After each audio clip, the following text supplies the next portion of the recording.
This episode is brought to you by my free 3-part video series, FAM 101. Discover how to chart your cycles by tracking the 3 main fertile signs: cervical mucus, basal body temperature, and cervical position, and ultimately develop body literacy by paying attention to your fertile signs. Head over to fertilityfriday.com/FAM101 to grab your free copy. That's fertilityfriday.com/FAM101. This is the Fertility Friday podcast, episode number 217.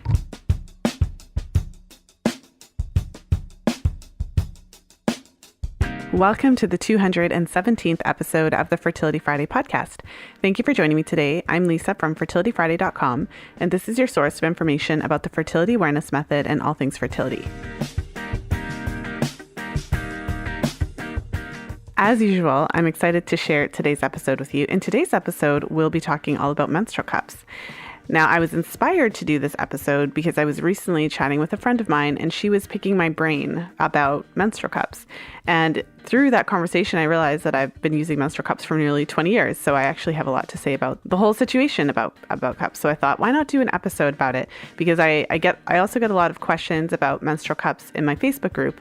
And over the past couple of weeks, I've noticed there's been, several questions like, how do you use them? Which kind do I use? How do I clean them? And so I thought I would just weigh in with my experience, especially if this is something that you've been considering and it's a little bit intimidating. Hopefully this episode will help to sort out some of those questions that you have. I know some of you have been patiently waiting for an update about the next round of Fertility Awareness Mastery.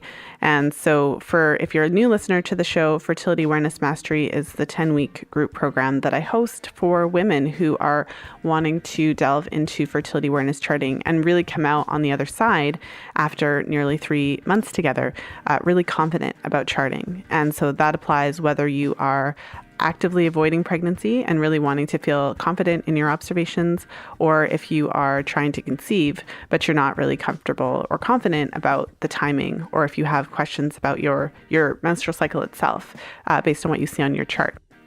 For information about the next group program that will be starting within the next month or so, and also to get on the wait list, make sure to head over to fertilityfriday.com/group program.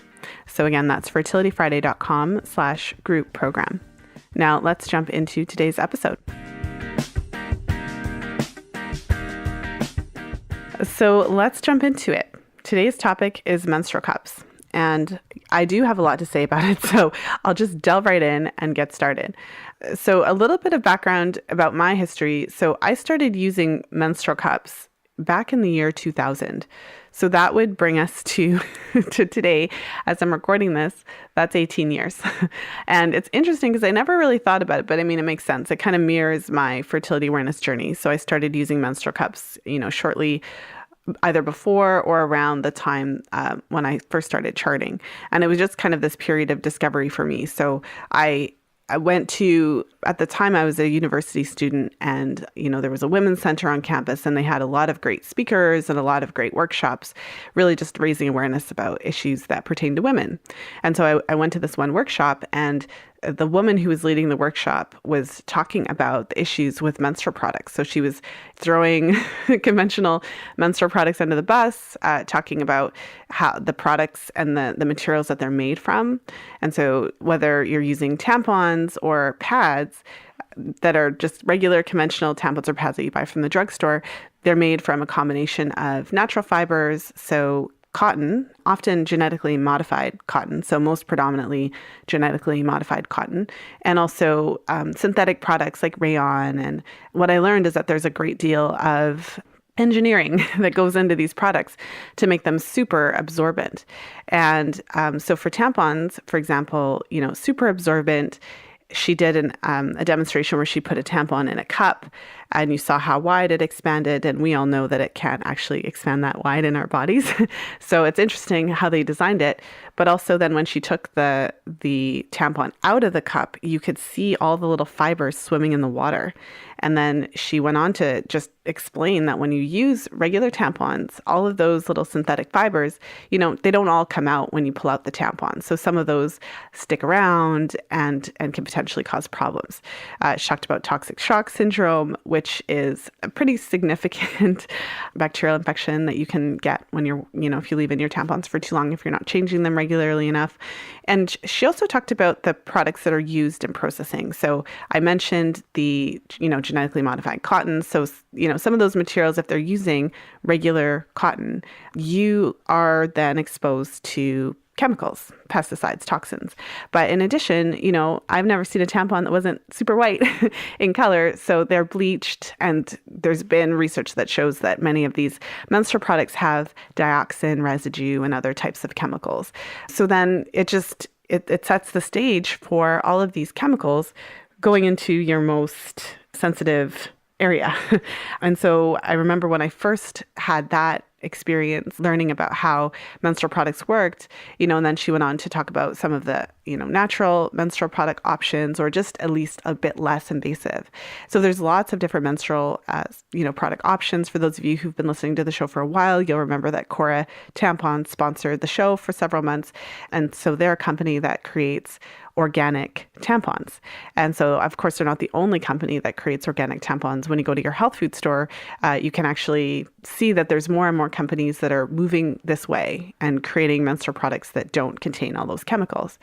That brings us to menstrual cups. Menstrual cups have an interesting history. So I don't know the entire history of menstrual cups. But when I first started using menstrual cups, back in the year 2000, the cup that I bought was called the Keeper. And at the time, I don't remember that there were very many options. This is a long time ago. That's nearly 2 decades ago. So now there's, so many different brands of menstrual cups. I don't even know all the different brands that there are. But when I first started using them, there was like one, and it was the Keeper. So it was actually brown in color. It was made of natural gum rubber. And I think that was a problem for a certain percentage of the population, because it was still women. If you had allergy to latex or an allergy to certain types of materials, then I think, some women weren't able to use it. So it was brown. It was made of this natural gum rubber. And that was my very first cup. I don't even think I still have it. Maybe I do. It'd be really interesting if I do. I have to search through my stuff to see if it's still there, just to kind of see the evolution of the menstrual cup. But, shortly after, a few years later, the Diva cup came in with full force. And so, I used that for years. And since then, I've tried a few different cups. I've tried the Lunette cup. And currently, I'm using the Maluna cup. So I have no affiliation with any of these organizations at this point as I'm recording this.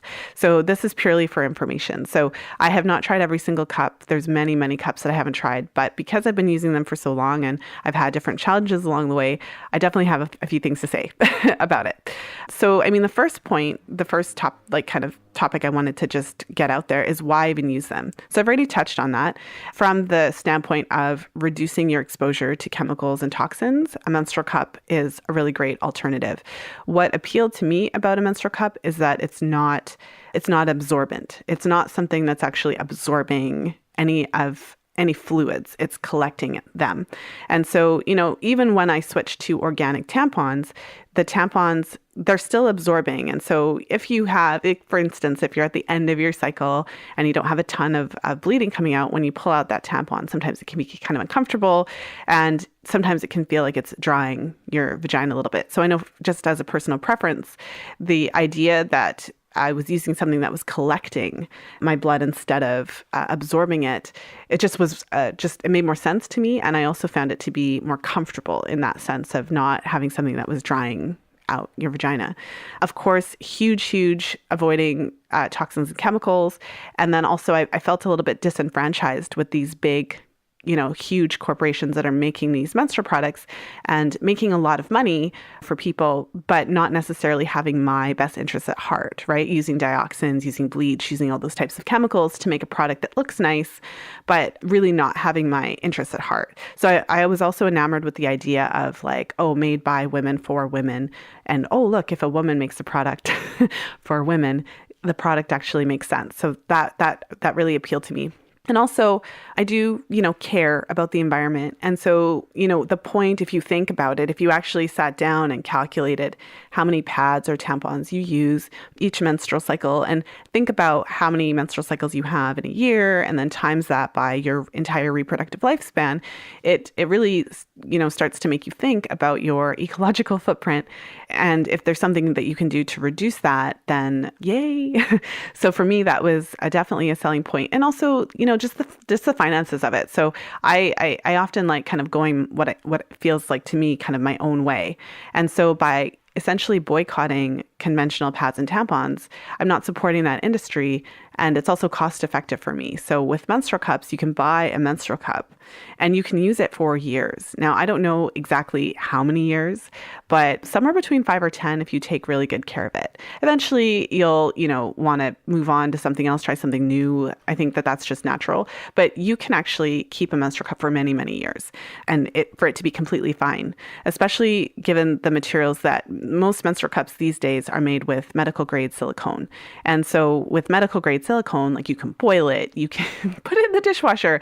It's non-porous, so it doesn't accumulate bacteria. And it's for anyone who's familiar with the sex toy industry, that's a whole other conversation. But modern sex toys made by conscious companies also use medical grade silicone because it's non-porous and easy to clean, and therefore it's something that will last and it's something that will not give you infections, which is very important when you're thinking about something to use inside your vagina, the most intimate area in your body.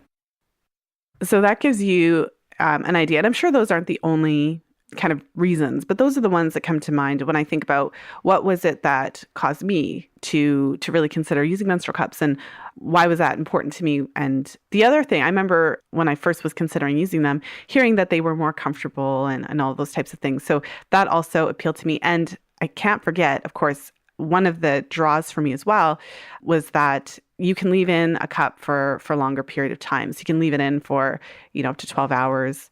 And it does not increase your risk of toxic shock syndrome because the cups are non-porous and because they're collecting your blood instead of absorbing it. They're not a breeding ground for bacteria. And so it's different. I'm sure that as with anything, you still have to be cautious. You don't want to leave it in for longer than the recommended period of time. But just that knowing that it's a different type of product, it's a different type of function, that really appealed to me. And the other thing as well is for any of you who are listening who've ever had, it works both ways. If you've ever had really heavy periods, the cups are a godsend sometimes because if you've ever experienced really heavy periods and you've had to change your tampon, like your Super Plus tampon every hour or every 2 hours, I know some of you listening, it might be hard to imagine, but for others who are listening, you're like, yes, that's me. So if that was you, and I know it was me, it was really just amazing to have a cup that would last longer. So I didn't have to be running to the bathroom so frequently. It was able to hold more. And so it actually was, it was able to kind of just make life easier for me.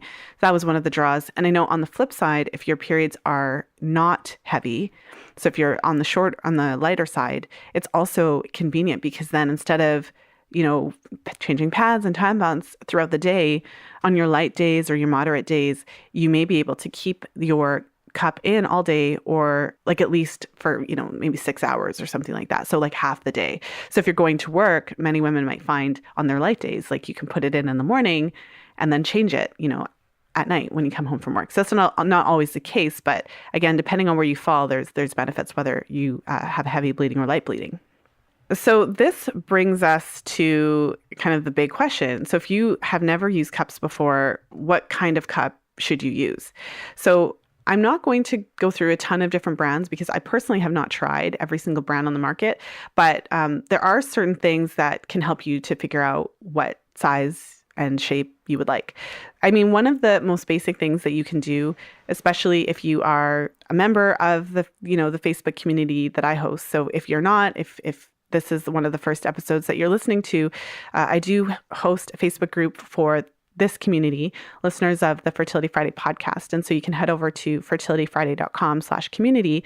What's great about that community is that there's so many women in there, and it's a very supportive environment. So, the women in the group are always posting questions and getting a lot of really great support and feedback from other members of the group. So we keep it a really nice supportive environment. But with that said, if you're new to the whole cup conversation and, this is something you're considering, one of the great things about being in a group like that is that you can just post the question, do you use cups? What are your favorite kinds?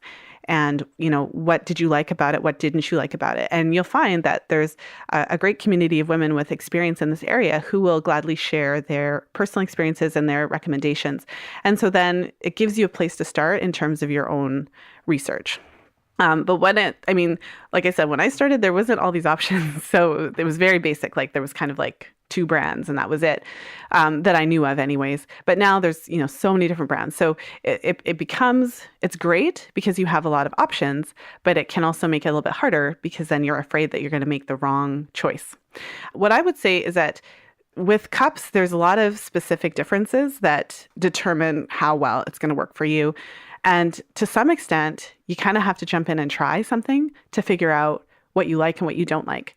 So there's a few specific differences that I found to make a really big difference in terms of your satisfaction with the cup.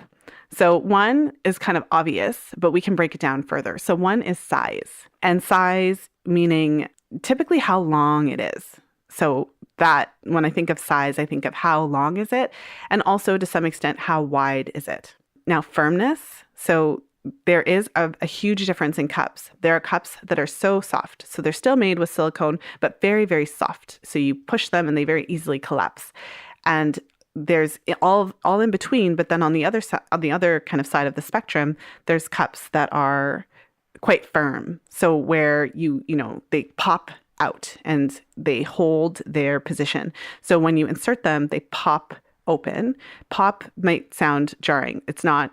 I just mean that they open because they hold their position. And so when they're inside your vagina, they are going to stay firm and stay in that position. So they collect. I hope that makes sense. So firmness is also a really big deal. And then there's different shapes. What's interesting is that when I started using cups, there was basically, it seemed like there was one size and there were different companies making cups that were basically the same size. So, long shape, there's kind of like a standard image of a menstrual cup that's just that one size. So when you're deciding what is going to work for you, there's all these different things to take into consideration. And so one of them, and I remember when I was trying to decide what size cup I would use, and I was looking at the Diva cup and there was 2 sizes. And it was like, if you've never had kids or you're under 30, use this size. And then if you've had kids or if you're over 30, use this size. And I remember a friend of mine was like, what happens when you turn 30? Why do you all of a sudden need a bigger Diva cup? But I think it's helpful to know that there are different sizes for a reason. So if you've had children, you may find that the cup that you were using previous to that no longer is as effective. It might seem like it's leaking a little bit more, it just doesn't fit as well. So there are different sizes for that reason, because for whatever reason, all of our vaginas are not the same size. Now I've had 2 children, and so that has been an interesting journey for me because it has changed what type of cup that I use. So if you're just starting out, do a little bit of research and look at what different sizes and firmnesses are available and really try to see what different women are saying about it. So for example, if you're really active, so if you jog, run, work out, and so obviously that involves lots of movement, you may benefit from a cup that is actually firmer, because if a cup is firmer, it is more likely to stay in place and potentially less likely to kind of come out of place. So when you insert the cups, your muscles kind of hold it in place, but it is possible for them to shift around a little bit. And so what I found is that the more firm the cup, the less likely it is to kind of stay in place. But it can be a little bit harder sometimes to put in a cup that's a bit more firm, and you may just have a preference for a different firmness of cup. And the size is really interesting as well, because depending on your specific vagina and the location of your cervix. You may find that the longer cups absolutely are not comfortable because it kind of sticks out. You might find that you actually need to use a shorter cup in order just to feel comfortable. So there's a lot of different things to consider. And again, this is where it's helpful to chat with women, talk about the different cups that they've tried, what they've liked about it, what they haven't liked about it. So there's a lot to consider. I suppose one of the biggest issues with menstrual cups that I've experienced over the years is leakage. And so with that said, I'm very happy with overall with menstrual cups, but throughout the years, leakage has been an issue for me. And I've tried different cups. And so it kind of ranges between having just a little bit of leakage, if your cup is actually full, to feeling like it's just not really doing what it needs to do. And so again, this is where it's really important to think about the size, the firmness, the fit, and really think about what is going to work for you. And it's hard if you've never used it because you don't necessarily know yet. So let's talk a little bit about how to use menstrual cup. So if you're anything like me, when that lovely cup arrives in the mail or when you go to the store and you buy it for the first time and like you pull it out of the package and you're looking at it, you're probably thinking like, this thing is huge. Like, where is this supposed to go? And so that's normal. The first time I looked at my cup, I thought, oh my goodness, like this is actually supposed to go inside of me. It just looked so big. So in terms of how to use it, there are different cups, but generally speaking, when you get the cup, you should be able to fold it in half. So you like flatten it and then you fold it in half again. And it creates kind of like a smaller version of the cup so that you can actually insert it inside of your vagina. You may find it helpful to put a little bit of water on it so that it feels like it's got a little bit more, like it's not as, it's not dry because of course you're inserting it. So you want it to be comfortable. And I remember a friend of mine talked about how she actually put a little bit of lube on it just so that it wasn't so dry when she was inserting it. But yeah, so you basically fold it in half and fold it in half again, depending on the type that you get. There are different types, but most of them operate like that. And then you insert them. And then depending on the firmness of the cup and the structure of the cup, once you insert it, you typically have to kind of twist it around a little bit. So you would kind of insert your fingers, twirl it a little bit, and then the cup should actually open up and then kind of sit in place. There are cups that don't open. So like the Femicycle does not open, but it still collects. I haven't yet. I actually have one. I haven't used it yet. So I will report back as to how that works. But most of them pop open. And so you kind of know it's in place when it opens fully. You might have to twirl it around a little bit and then it feels secure. So it's in far enough that you don't feel it. And it doesn't have to be in. I think it might be surprising how far it goes in because it doesn't go in like so far. It's maybe like an inch or so above your vaginal opening. So it's not like, it's very interesting because you can't feel it when it's in properly, but it's not like in so far. But that's basically how you insert it. Now, with the caveat that this is something that's really different, if you've always used tampons or if you've used pads, a menstrual cup is really different. And there's definitely a learning curve when you first start using a menstrual cup. So I would say that you want to give yourself about 1 to 3 cycles. And just to take the pressure off. Not that it takes so long to figure out how to use it. I mean, you'll figure out how to use it, but the nuances about the placement, how far in it has to go, the difference between it being fully open and in place versus partially, how to take it out, all of those types of things, like for you to really get comfortable and feel confident using it, it typically does take more than one cycle. I mean, during those cycles, you're using it, you're benefiting from it, it's going fine, but there may be times when it feels slightly uncomfortable or you haven't placed it in properly or it starts to, maybe you didn't put it in high enough and so it's kind of sticking out at the bottom and you're kind of walking around, it feels uncomfortable. So those are things that just happen as you learn how to use it. And once you get more comfortable, you'll get it in the correct location every time and it'll be a lot easier to use. So I think one of the biggest fears for new cup users is how to manage public places.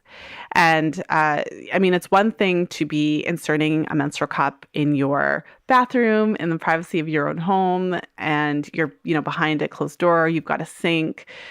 there, that's a very different situation than being in a public stall. And so for many women, that is like the big fear, like, what am I going to do? And I remember when I first started using cups, that was one of my fears as well. And really wasn't sure how that was going to work. But over the years, it's no longer an issue for me. So, first things first, if you're at work or if you're out shopping at the mall or something like that, you're in a public place. I mean, obviously, if you are, for instance, at a Starbucks or something like that, like you're at a coffee shop and then you have a bathroom that has a single stall, well, that's great. That's ideal, because even in a public place, then you remove it, when it's full, and then you pour the blood out into the toilet, and then you can rinse it off in the sink, and then you're good to go. And you can also, wash your hands first, and everything's great. But of course, the challenge is when you're in more of a public stall situation, what do you do? So there's a few different things that, every woman is different. And again, I'm really interested to see the conversations that arise after this episode in the Facebook group, because everyone doesn't do what I do, but there's different ways to manage it. So when you're in a public space, like for instance, if you're at work and you have to change your menstrual cup, what I do when I'm using a public bathroom, when I have to change my cup, is I go in to the bathroom and I first wash my hands really thoroughly. So wash my hands first before I go into the stall and dry them. And then I will usually take like a piece of paper towel or something like that in with me, just so that I have just something to kind of hold the cup with. Many women will take in like a little water bottle so they can actually do a quick rinse of the cup. And sometimes for me, I'll just wet a paper towel and actually kind of just kind of wipe it off or something like that. I no longer make a big deal about it. If I'm in public, I just kind of empty the blood and, maybe wipe it off a little bit and put it back in. And this is after years and years and years of using it. So I'm no longer it's just a normal, natural thing to me now. And when I get home, of course, then I do a proper rinse and wash and all that. But when I'm in a public place, I just kind of just quickly change it, don't make a big deal about it, and just kind of move on with my day. But the water bottle option is a really good one, especially just to kind of get it clean and all that kind of stuff. But at the end of the day, it's very possible, it's very easy, even in a public stall, to get it done. For me, I just wash my hands first so that it's all good, and then just find a way to empty it and reinsert it. So this is just something that I think for every woman who uses menstrual cups, it's something that you'll have to experiment with, kind of face the fear. And I think the most important thing, don't drop it in the toilet. That would be really bad. So I think, that would actually be my only fear, because if you like dropping in a public toilet, I don't know, I've never done that. So, but that would actually be the only thing that I would actually be afraid of, dropping it in there. So that, hopefully that just inspires you, gives you just an idea of what that looks like. And I'd be really curious to hear if any of you have different techniques or anything that you've done that just makes that process a little bit easier.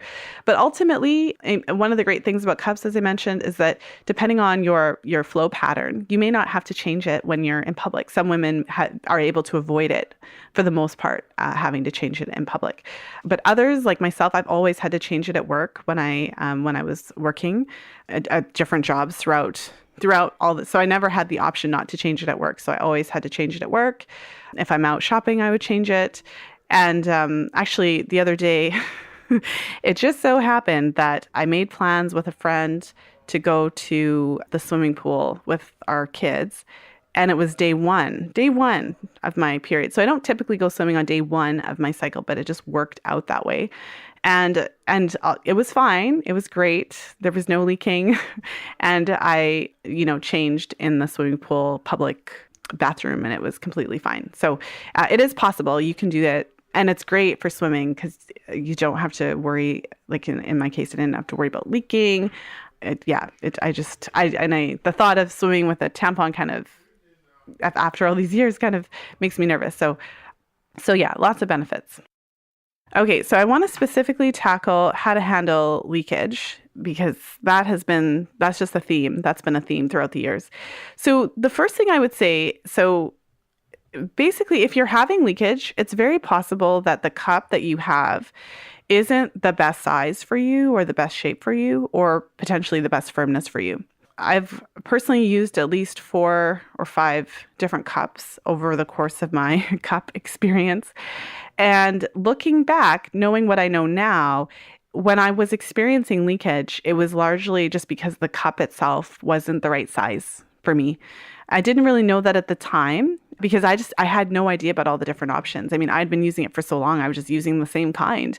And somewhere within those 18 years, all these amazing companies have come out with so many different products and so many different cups. So now I know that the leakage was in large part because the cup that I had wasn't the right size and it wasn't the right firmness. So if leakage is something that you're experiencing, so let's kind of back up and talk about, there is a type of leakage that is actually normal. When the cup is full, so every cup is made with these tiny little holes at the top. So when the cup is full, like to the brim, there will be leakage because there will be blood that comes out of those little holes. And it's almost like it's designed to let you know, okay, I'm full, change me. So leakage due to it being full is not the same thing. I mean, it's full, so you got to change it. But I'm talking about kind of leakage more so than that, to the point that you don't feel comfortable and you just never really feel like you're just gonna, yeah. So just to kind of make a distinction between those two types of leakage. But if you're experiencing leakage on a regular basis, you're trying to insert the cup properly, you're wondering like, did I insert it right? This and that, all those types of things. You probably just need a different size, shape, or firmness of cup. So over the year, like there's lots of different ways to handle leakage. I know many women there's different brands of underwear that are designed specifically to catch menstrual blood. So there's different products that do that. So I know a lot of women use like Thinx underwear and Luna panties. That's an option. So my current favorite solution and what I've done for the majority of the use is I have purchased some Luna Pads panty liners. So Luna Pads is only one of the many companies that make reusable menstrual products for women. So it's, pads, specifically panty liners that are made of cloth. And often these companies will give you the option to purchase cloth that's made with organic cotton. But these are pads, cloth pads that you can reuse. So, use them, wash them, dry them, and use them again. And so a long time ago, I've had them for quite some time and they've been great. And so I have panty liners. When I was about to give birth, I bought postpartum cotton pads that were really just amazing, comfortable for after birth. So couldn't imagine doing it any other way. But anyways, so having those reusable panty liners has just been helpful. Again, it just aligns with not wanting to always be buying things I have to throw out. So the reusable panty liners have been really helpful. But just to feel comfortable on those days in case there's like a light leakage or something like that, that's how I've managed that. And also just changing the cup frequently depending on your flow pattern. So if you're on the heavier side, you may just have to once you start to use it, you'll start to kind of get a sense of how long you can leave it in before it fills up. And so this is something that kind of comes a little bit with trial and error. But once you get a sense of like what your heavier days are like, your moderate days and your light days, that is also important. So knowing, how frequently you need to change your cup so that if you ever have a day where it actually goes to the top once or twice.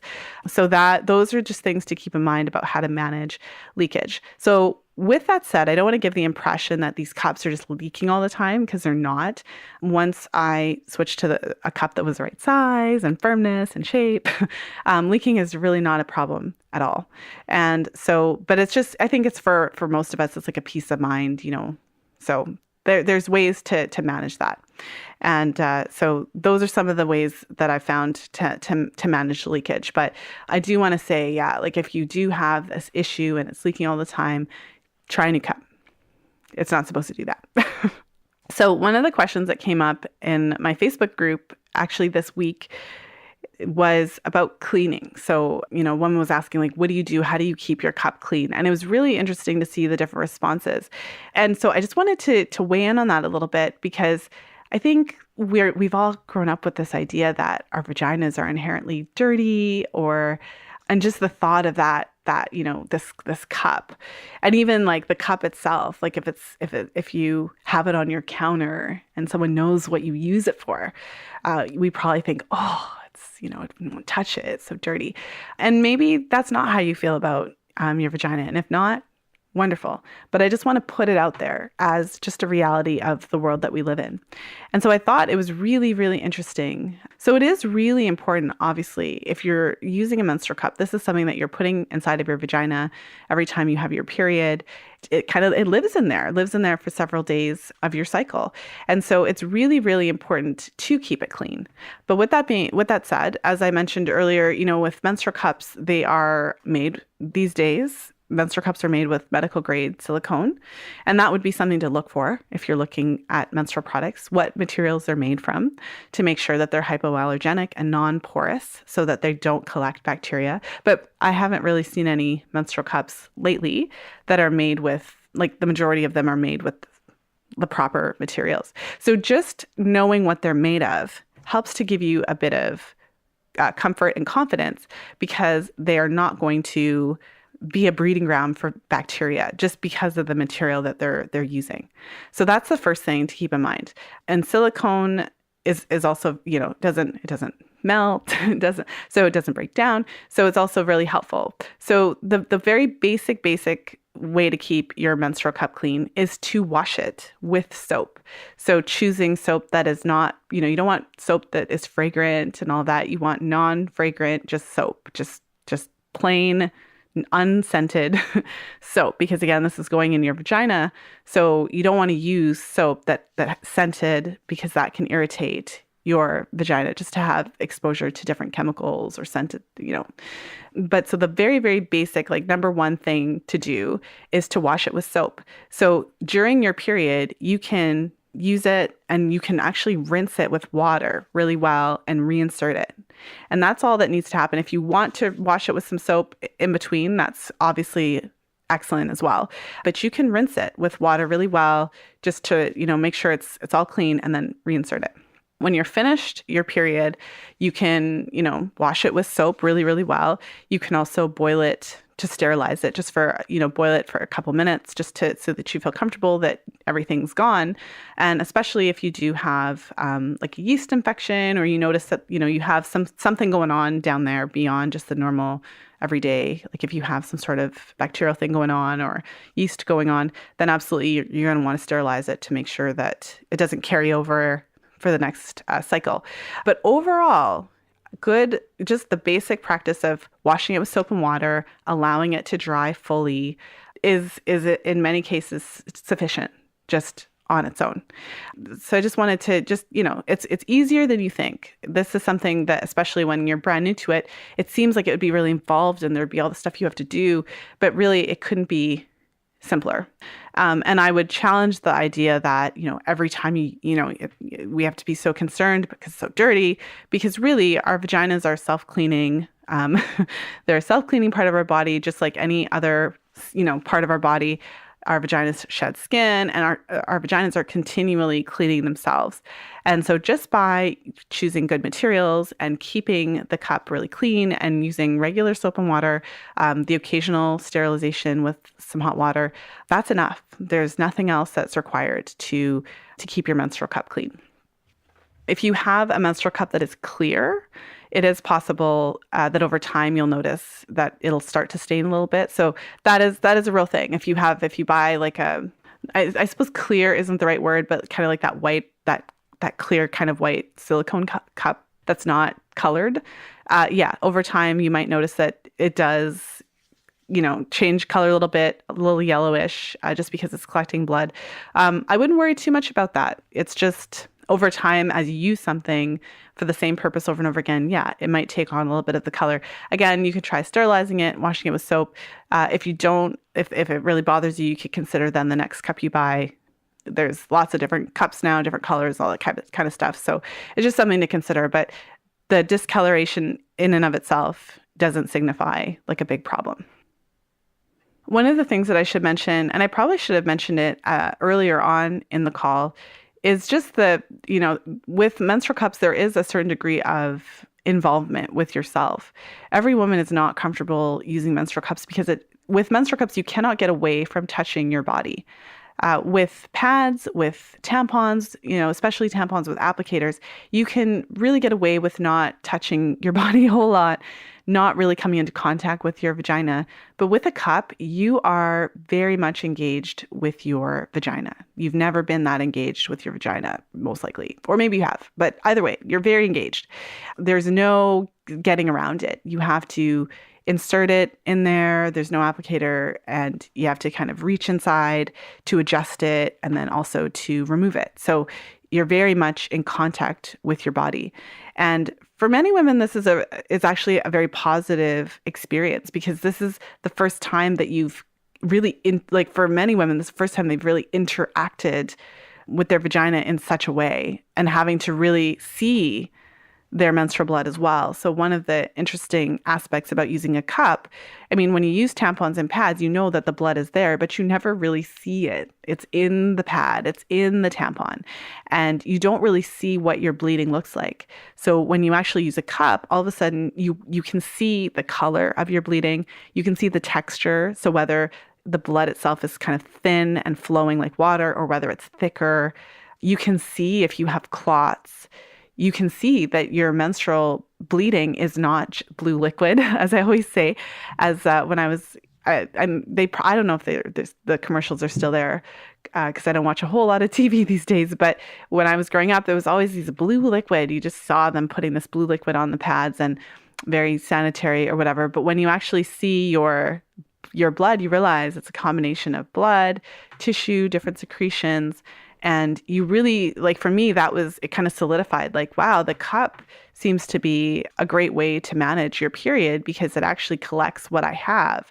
Because tampons and pads, it can't collect a clot or some of the other things that you may see when you're using menstrual cups. So for many women, this is a way to connect with your body in a way that you haven't really connected before, and to really see your bleeding, to really get a sense of what's happening during your menstrual, during your period.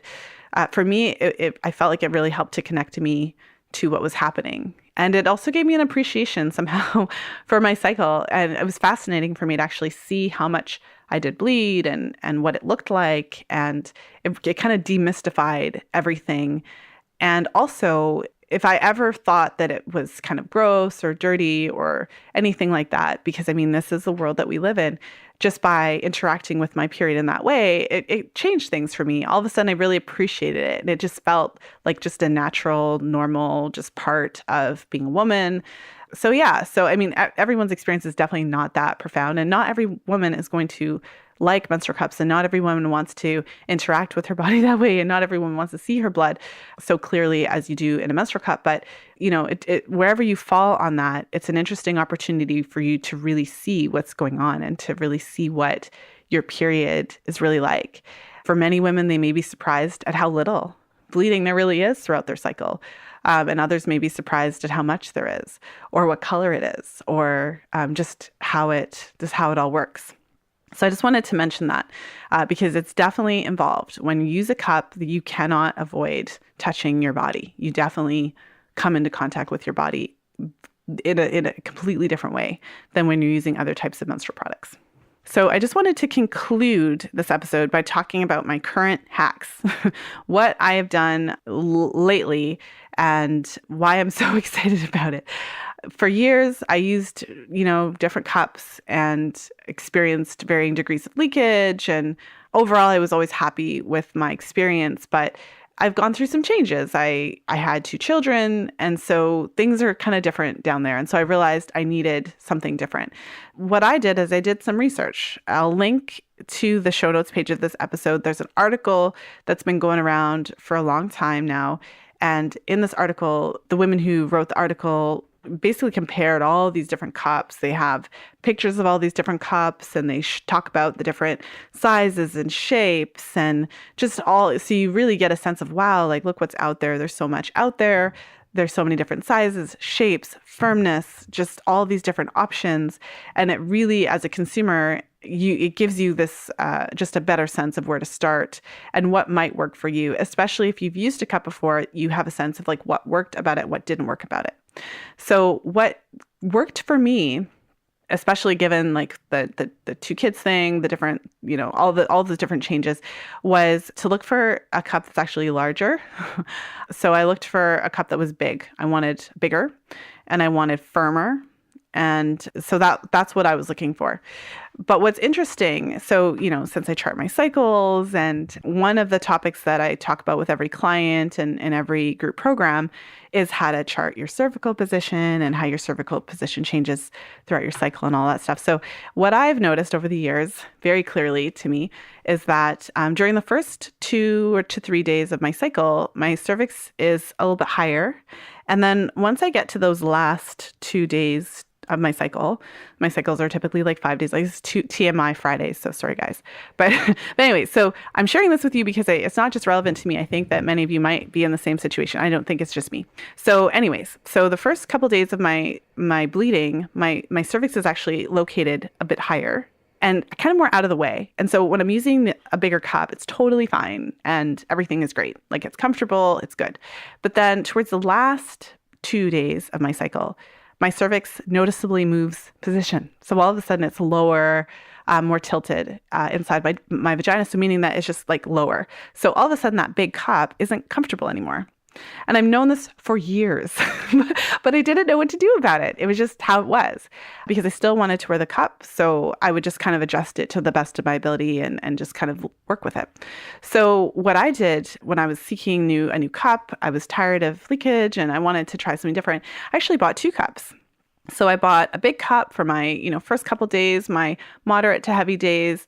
And also my cervix is in a position where, it's out of the way. But then on my lighter days, I bought a shorty. I bought a short cup. So it's like kind of half the length of the bigger cup. It's on my light days, so it works out great because I don't need a big cup for that. And then because my cervix is in a different position with a shorter cup, it is incredible. It's so comfortable, and it takes into consideration just the change of my cervix in that part of my period. So first 3 days, cervix is kind of high. And then as soon as the bleeding starts to taper off, the cervix actually changes position. And then this short cup, I can put it in there at a good length and it's very comfortable. Whereas with the bigger cup, it's kind of sticking out a little. Sometimes I got to fight with it a little bit more to get in position. I don't know about you, but that was very exciting for me. And it's so great. And especially I chose a more firm cup. So I was able, like when I have my lighter days now, it's really comfortable. I don't have to worry about it. I can't feel it at all. If I'm active, if I'm running around with the kids or something like that, it's totally fine. And yeah, whereas before it was a little bit more uncomfortable on those days. But because I'd been using it for so long, I was like, it was just how it was. I didn't really think about it, but it turns out you can actually do something about it. So it's something to think about as well. Just, especially for those of you who chart your cycles and who pay attention to your cervical position. I know that when you're looking into different menstrual products, they'll say like, okay, shorter ones are made for women that have a shorter vagina or the cervix is in different position. But I would just also put out there that your cervix can change position. Your cervix can be in a different position at the beginning of your period versus the end.